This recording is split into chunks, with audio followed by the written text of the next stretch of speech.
Hello everyone. कैसे हैं आप सब? उम्मीद है बहुत अच्छे होंगे और अपनी तैयारी में भी लगे हुए होंगे।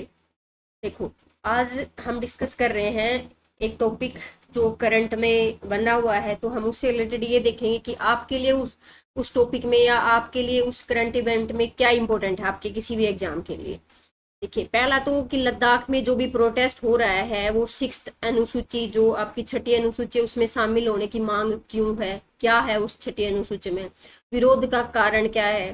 ठीक है, सच्ची अगर संविधान की छठी अनुसूची में लद्दाख शामिल होता है तो उसको क्या बेनिफिट होगा, आर्टिकल 244 क्या है, उसमें किन चीजों का एक्सप्लेन किया हुआ है, ये पूरी चीजें हम डिटेल से एक्सप्लेन करेंगे।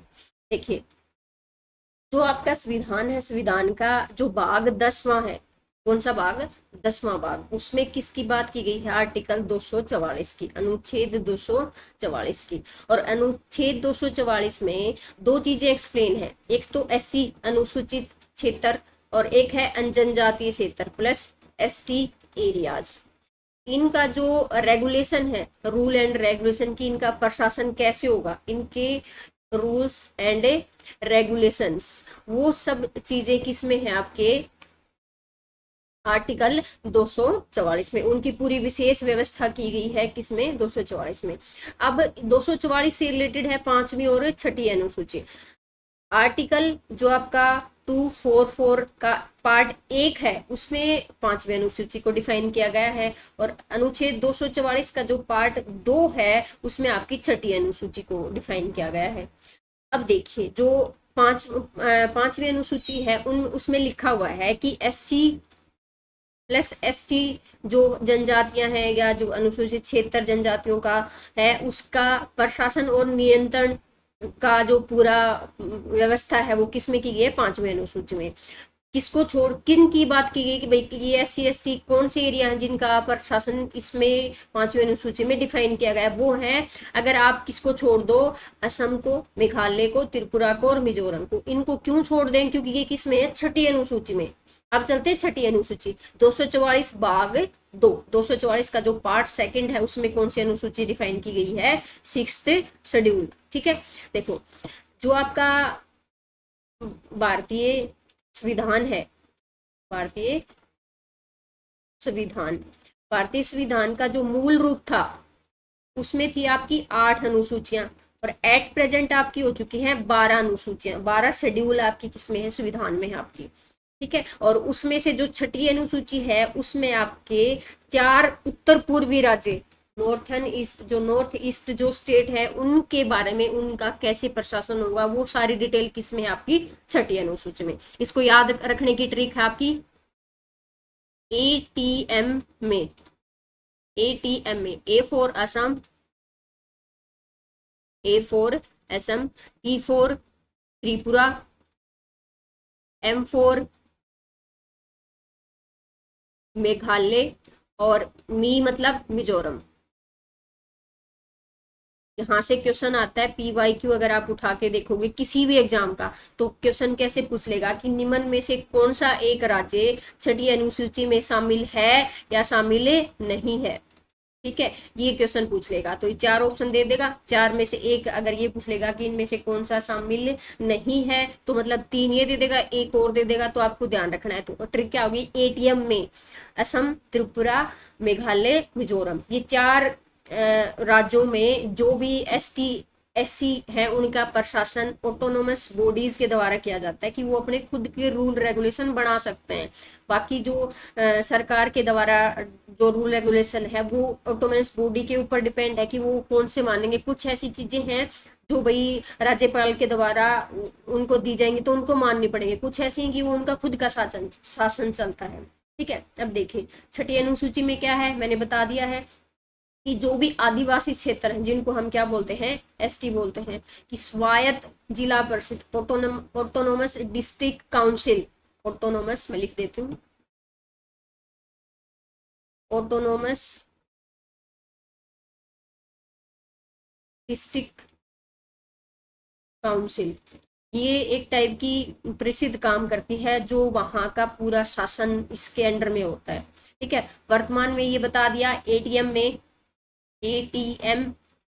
में इन 4 स्टेट में ये लागू है, उत्तर पूर्वी राज्यों में। ये क्या करती है, इसका काम क्या होता है, भूमि जो भी लैंड से रिलेटेड कोई भी डिसीजन होगा, वन, क्योंकि जो आदिवासी जो लोग हैं वो वनों में रहना पसंद करते हैं नेचुरल तरीके से, और वो बहुत सारी ऐसी जनजातियां जो वनों को भगवान मानते हैं, उनको अपनी रोजी रोटी का कारण मानते हैं, तो वो वनों की पूजा करते हैं, ठीक है, तो उनको प्रोटेक्ट करते हैं, उनके कुछ रीति रिवाज है, उन पे कानून बनाने का अधिकार किसका होता है, आपकी जो ऑटोनमस जो बॉडी है, जो ये स्वायत्त जिला परिषद है, ये कानून बनाती है इसके ऊपर, ठीक है। इसका उद्देश्य क्या है कि भाई जो भी SC ST हैं उनकी संस्कृति को, उनके मूल अधिकारों को, उनके भूमि से रिलेटेड जो भी उनके अधिकार है, उन सब अधिकारों को क्या रखा जाए, बाकी जो अदर्स पार्ट ऑफ इंडिया है उससे क्या है, प्रोटेक्ट किया जाए, रक्षा की जाए, क्योंकि हमारे कुछ रीति रिवाज हैं, उनके कुछ अलग रीति रिवाज है, वो एक हिसाब से माने तो वो समाज के बाकी तबके से कटे हुए हैं, अपने आप को महसूस करते हैं, ठीक है, तो इसलिए उनको एक विशेष दर्जा दिया गया है। और लद्दाख क्या चाहता है कि भाई जो विशेष दर्जा उन 4 स्टेट को मिला हुआ है वो ही हमें मिले, क्योंकि हमारी संस्कृति का हनन हो रहा है, ठीक है। तो लद्दाख अगर 6ठी अनुसूची में उसको शामिल किया जाएगा तो उसके लिए क्या, ये तो है नहीं कि भाई डायरेक्ट शामिल कर दिया जाएगा, उसके लिए क्या होगा, संविधान में संशोधन किया जाएगा और उसके बाद क्या किया जाएगा, लद्दाख को इसमें शामिल किया जाएगा। अब देखिए लद्दाख में ये जो 6ठी अनुसूची में शामिल होने की मांग है, या ये है कि भाई उनको एक पूर्ण राज्य का दर्जा मिले, ये सारी चीजें कब से उठनी शुरू हुई, ये उठनी शुरू हुई जब अक्टूबर 2019 में आर्टिकल 370 को निरस्त कर दिया था, मतलब समाप्त कर दिया था, कि अब भाई जम्मू कश्मीर से लद्दाख और जम्मू कश्मीर दो अलग अलग क्या बना दिया, आपकी यूटी बना दी है, ठीक है। और जो लद्दाख है उसमें क्या है, आपकी एक लोकसभा की सीट है, वहां ना तो विधानसभा है ना विधान परिषद है, मतलब कुछ भी नहीं है। तो उन लोगों का क्या मानना है कि हमारी आवाज सुनने वाला तो कोई है नहीं, हमारा तो डायरेक्ट जो शासन है वो सेंटर के द्वारा हो रहा है। तो ये जो मांग है ये 2019 से उठ रही है, ठीक है, कि हमें संविधान की 6ठी अनुसूची में शामिल होने की मांग है, और उनको विशेष जो जनजातीय पहचान है, उनकी भूमि अधिकार है, सांस्कृतिक विरासत है, उनकी रक्षा हो उसके, क्योंकि पहले तो क्या था आर्टिकल 370 के तहत कि आप कोई भी बाहर का आदमी वहां पे जाके ना तो अपनी जमीन खरीद सकता है, मतलब उनके विशेष रूल थे, एक टाइप से उनको एक विशेष स्टेट का दर्जा प्राप्त था। लेकिन अब वो आर्टिकल 370 नहीं रहा, तो वो खत्म हो गया। तो वो क्या चाहते हैं कि हमें ऐसा कुछ विशेष या एक पर्टिकुलर हमें एक वो दर्जा हमें मिला रहे, तो उसके लिए वो क्या मांग कर रहे हैं, 6th शेड्यूल में शामिल होने के लिए। ये कब किस वजह से हुआ, मैंने बता दिया कि जम्मू कश्मीर पुनर्गठन अधिनियम कब आया था, 2019 के बाद आर्टिकल 370 को क्या कर दिया था, समाप्त कर दिया था। और जम्मू कश्मीर क्या कर दिया, लद्दाख और शेष जम्मू कश्मीर नामक दो क्या बना दी, यूटी बना दी। लद्दाख में तो कोई बिना विधानसभा के डायरेक्ट किससे आपका शासन हो रहा है, सेंटर से। लद्दाख वर्तमान में लेह और कारगिल 2 जिले हैं, ठीक है, और एक लोकसभा की सीट है, एक लोकसभा की सीट है। अब उनकी ये भी मांग है कि ये लोकसभा की 2 सीटें की जाएं, लोकसभा की 2 सीटें की जाएं। जो लेह और लद्दाख सॉरी लेह और कारगिल की दो जिले बनाए गए हैं लद्दाख में। पूरे लद्दाख को एक संज्ञा दी जाती है, एक उसका निकनेम बोला जाता है लिटिल तिब्बत, लामा लैंड, एक मतलब क्योंकि वहां पे तिब्बती लोगों की या बौद्ध धर्म से रिलेटेड जो संस्कृति है उसका ज्यादा प्रभाव है, इस वजह से क्या बोलते हैं, लिटिल तिब्बत बोला जाता है लद्दाख को, ठीक है। हमारा भी एक बहुत ये मानो कि इंडिया का एक बहुत ऐसा पार्ट है, राज्य है, यूटी है, जो बहुत तरह से इंडिया को प्रोटेक्ट कर रहा है, ठीक है। लोकेशन आपको पता होगी बिल्कुल, नॉर्थ का जो अपना यूटी है वो क्या है, आपका लद्दाख है।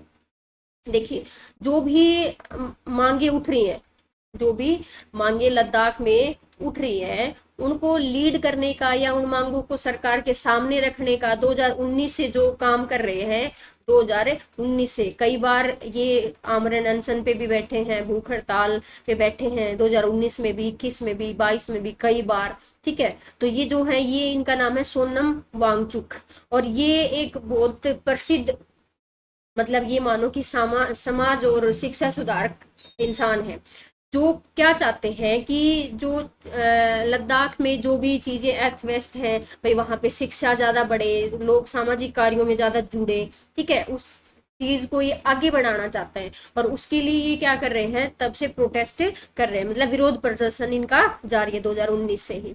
और ये क्या चाहते हैं कि भाई यूटी उसको लद्दाख को एक पूर्ण राज्य का दर्जा मिले, इनकी दो मांगे हैं। और क्या मिले इनको, 6th शेड्यूल छठी अनुसूची में शामिल किया जाए, और अपने इनके समाज और इनके शिक्षा से संबंधित जो भी कार्य हैं उनके लिए इनको रमन मैग्सेसे पुरस्कार भी मिल चुका है।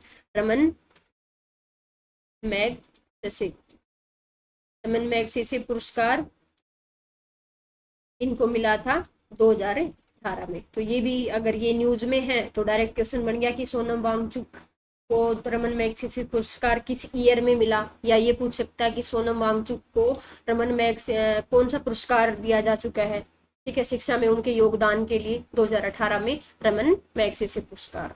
ठीक है, एक ये इकोनॉमिस्ट सोशल इकोनॉमिस्ट बोल सकते हैं इनको, ठीक है, शिक्षा में।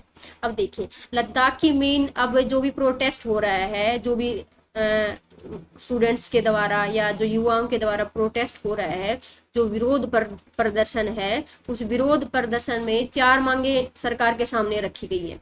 पहली मांग रखी गई है कि भाई लद्दाख को पूर्ण राज्य का दर्जा मिले। अब लद्दाख क्या है, यूटी है, और यूटी में कोई विधानसभा नहीं है। जो भी शासन हो रहा है वो डायरेक्ट किससे हो रहा है, डायरेक्ट केंद्र से हो रहा है। ठीक है, अगर आपका पूर्ण राज्य बन जाएगा तो वहां विधानसभा होगी, उसका सीएम बनेगा, ठीक है, तो उस टाइप से शासन होगा। तो पहली मांग क्या है कि पूर्ण राज्य का दर्जा मिले। दूसरी मांग क्या है कि छठी जो अनुसूची है उसमें शामिल किया जाए, क्योंकि छठी अनुसूची में वही स्टेट शामिल है जिनको एक विशेष दर्जा मिला हुआ है, और ऑटोनोमस बॉडी वहां पे काम करेंगी वहां का रूल रेगुलेशन चलाने के लिए। ठीक है, अगर इसमें शामिल क्या करना होगा सरकार को, तो क्या किया जाएगा, यहाँ पे संविधान संशोधन के द्वारा संविधान संशोधन होगा, और उसके बाद जो भी डिसीजन होगा उससे लद्दाख को छठी अनुसूची में क्या किया जाएगा, शामिल किया जाएगा। पीएससी है पब्लिक सर्विस कमीशन। ये क्या है कि रोजगार की कमी के कारण, मतलब हर स्टेट का, जैसे हरियाणा है, हरियाणा का है अपना HCS हरियाणा सिविल सर्विसेज, ठीक है, जैसे यूपी है तो यूपी का है यूपी PSC। ठीक है, तो मतलब हर स्टेट की एक सिविल सर्विसेज के लिए एक आयोग होता है, और वो क्या करता है, वहां पे जो भी आपकी वैकेंसीज होती हैं, रोजगार संबंधी जो भी चीजें हैं, वो सारा काम किसका होता है, PSC का होता है, लोक सेवा आयोग का होता है। तो वहां वो चीजें नहीं है, रोजगार की कमी के कारण ये भी मांग उठ रही है लद्दाख में ये PSC होना चाहिए। और चौथी जो उनकी मांग है कि लोकसभा की हमारे यहाँ सिर्फ 1 सीट है, तो लोकसभा की हमारे यहाँ क्या होनी चाहिए, 2 सीटें होनी चाहिए। ठीक है, तो ये 4 मांगे हैं लद्दाख की। आप कमेंट करके बताएं कि आपको क्या लगता है कि कौन सी मांग लद्दाख की सही है, कौन सी आपके विचार में गलत है, और किस मांग को सरकार को मानना चाहिए, नहीं मानना चाहिए, रीजन के साथ जो भी आपको जैसा भी लगता है बताइए। ऐसे ही करंट टॉपिक के साथ हम आपके साथ जुड़ते रहेंगे, और धीरे धीरे जो भी करंट का टॉपिक है उससे आपके एग्जाम के लिए क्या चीजें इंपॉर्टेंट है, करंट में जो इशू चल रहा है वो तो आप देख ही रहे हो, ठीक है, वो तो आप एक लेटेस्ट न्यूज या ब्रेकिंग न्यूज के तौर पे देख रहे हो, लेकिन उस ब्रेकिंग न्यूज से हमारे लिए, हमारे एग्जाम के लिए क्या इंपॉर्टेंट है कि एग्जाम में अगर वो क्वेश्चन आता है तो उससे हमें क्या चीजें हैं जो हमें याद रखनी पड़ेंगी। ठीक है, एग्जाम के लिए क्या इंपॉर्टेंट है। अब देखो ये है करंट अफेयर, करंट का कोई भी मुद्दा, ठीक है, लेकिन इसी करंट के मुद्दे से जो भी इसके स्टेटिक्स पॉइंट्स हैं, ठीक है, अगर आप वो साथ याद कर ले तो आपकी दोनों चीजें याद हो गई। करंट का टॉपिक कर लिया आपने, लद्दाख क्या छठी अनुसूची आ गया इसमें आर्टिकल। अब देखो आने वाले जो एग्जाम है उनमें छठी अनुसूची से जरूर क्वेश्चन पूछेगा। आर्टिकल 244 आपका न्यूज में हो गया, इसका पार्ट 1 इसका पार्ट 2 दोनों ही आपको करने पड़ेंगे, दोनों ही आपके न्यूज में हो गए। तो यही क्या है, आपकी करंट भी तैयार हो रही है, और करंट में अगर उसने कोई स्टेटिक की चीजों को जोड़ दिया तो वो भी आप क्या कर रहे हो, साथ तैयार कर रहे हो। इसलिए आपकी GS क्या होगी, ऑटोमेटिक आपकी क्या हो जाएगी, अच्छी हो जाएगी। ठीक है, thank you so much, stay healthy be happy, मिलते हैं नेक्स्ट वीडियो में, तब तक आप खुश रहिए और ऐसे ही अपनी पढ़ाई पे फोकस करते रहिए।